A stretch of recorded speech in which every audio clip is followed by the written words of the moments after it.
What is going on YouTube? BCD back with another quick video, and today I kind of just wanted to give you guys a recap on everything that has developed over time for the Vizio OLED and basically where I stand with this television essentially.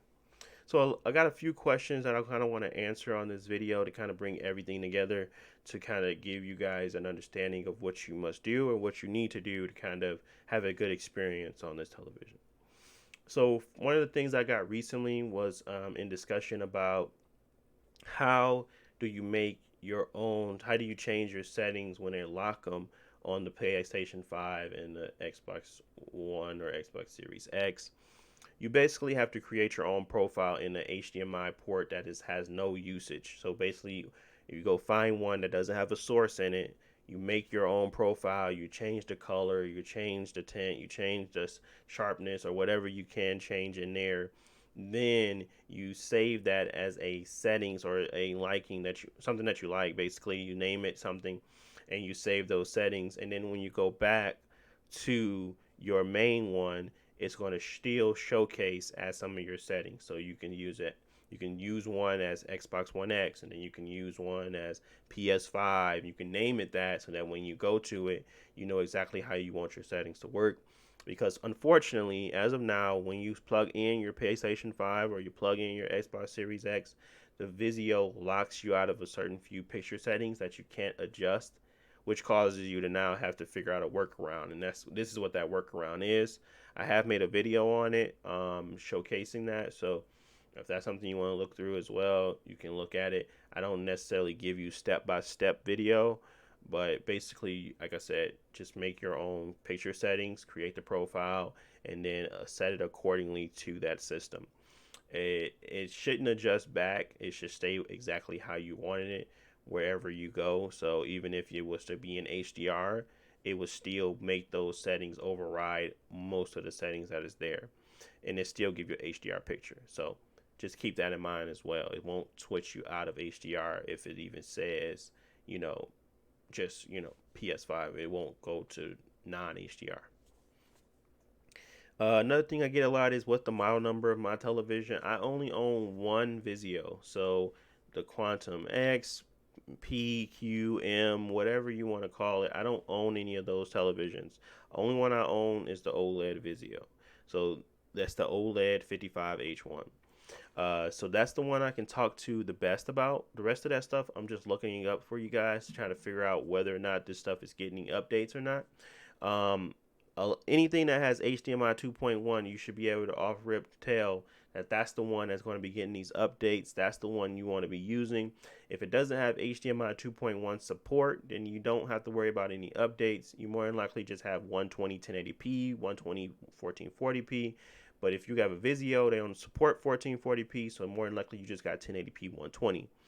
That being said, you can still take advantage of the 120 hertz rate. You just can't take advantage of 4K at 120. A lot of these games are still running subpar 4K 120, so you're not missing out on much. Later down the line, I would say wait 2 years and then go out and purchase yourself a decent television with HDMI 2.1 with all the bells and whistles. Right now, this was a $900 television for me. The price target is still between 900 and 1,000 for me on this television. It has a great picture for watching movies. It has a great picture for just, browsing TV and watching television shows. But it's very subpar when it comes to gaming. It has all the features that you need for a new system. It's just the execution is the problem, the bugs, the things like that. So where I stand with this television is simple. It was a good deal, period. So any of the caveats that I came with it, I have to now deal with because I still got it for a very good deal. I don't use a lot of the image retention stuff in this television because I don't care enough, and I have a warranty for 3 years. So and it covers burn-in. So I'm using this thing. I have about 900 hours on it because I game a lot, and I have had zero issues with burn-in. I have had zero issues with image retention and things like that, and I'm not even using half the features that kind of helps to protect it because again, this television was $900 for me. That's my budget. That's how I spend money. So if I felt like I didn't necessarily care enough to keep it protected, I wouldn't have bought the warranty. So I care, and it's for a certain period or a certain amount of time. It's just that I know that this television isn't going to be the end all be all for me, and that's why I'm going to probably end up sticking this into my bedroom somewhere for just video or TV watching and movies, and then I'm going to upgrade this at some point in the next 2 years. But this Vizio OLED is great for the money.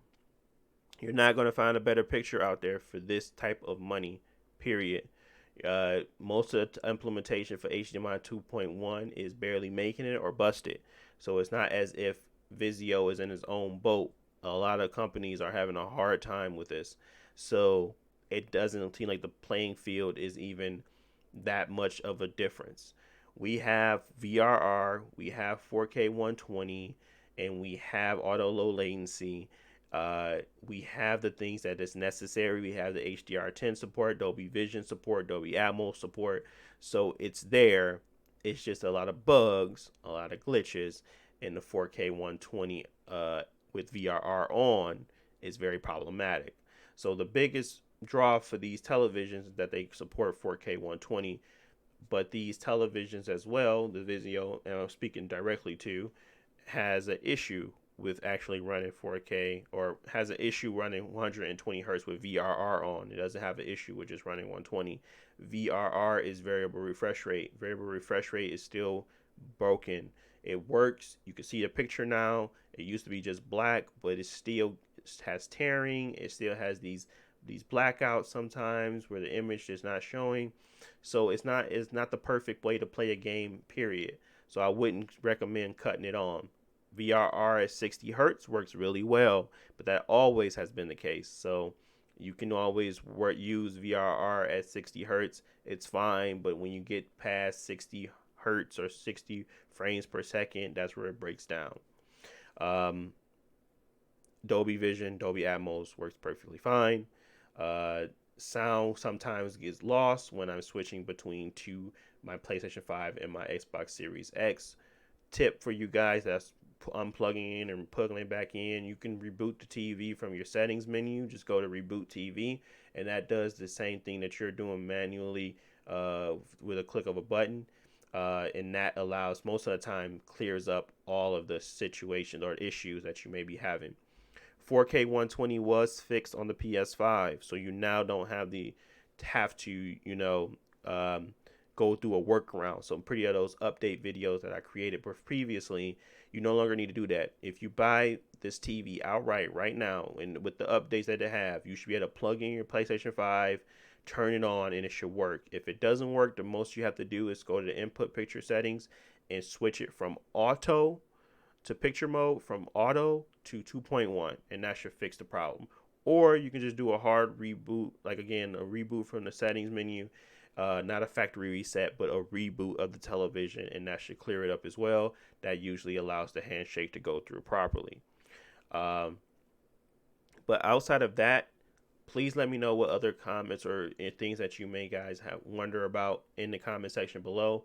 I'm not going to be honest with you. I don't know much about the other televisions. I know a lot about the OLED 55 because I actually have that. I don't own the other ones, so it really is just me looking up stuff for you guys when you ask questions about these quantums and the dilly doodads. I don't know their names. I just know that you guys ask a lot of questions about the other ones as well. So I'm gonna do my best to try to answer those too. But most of the time, if it doesn't say HDMI 2.1 support, you more than likely, if you do have 120, it's topped at 1080, which is totally fine because these games again run under they're subpar 4K.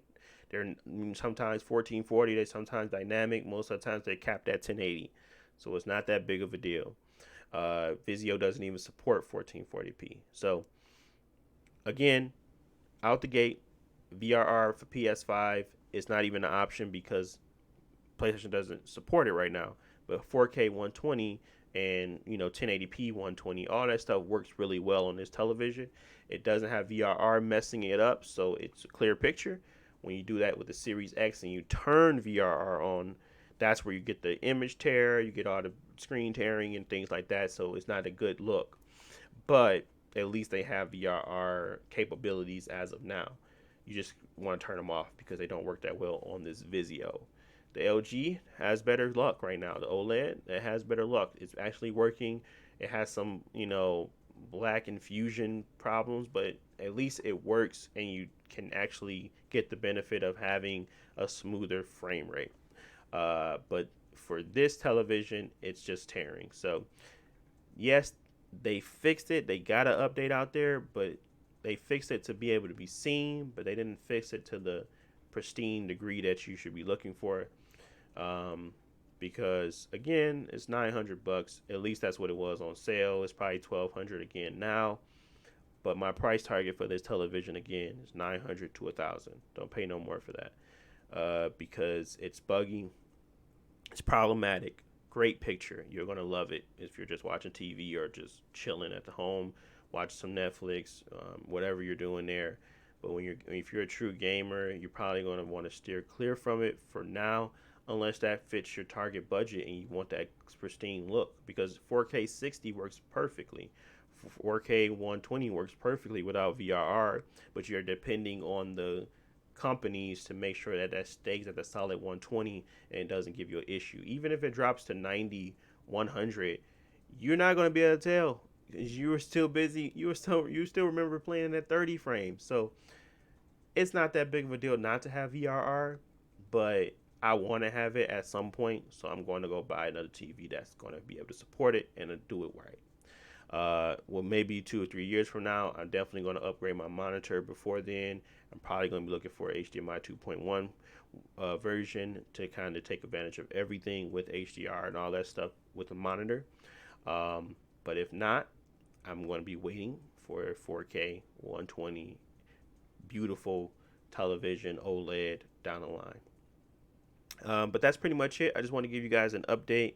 I get a lot of questions, and I want to make sure we keep them in a certain place so I can try to answer them, and everybody else that has questions can read those down below.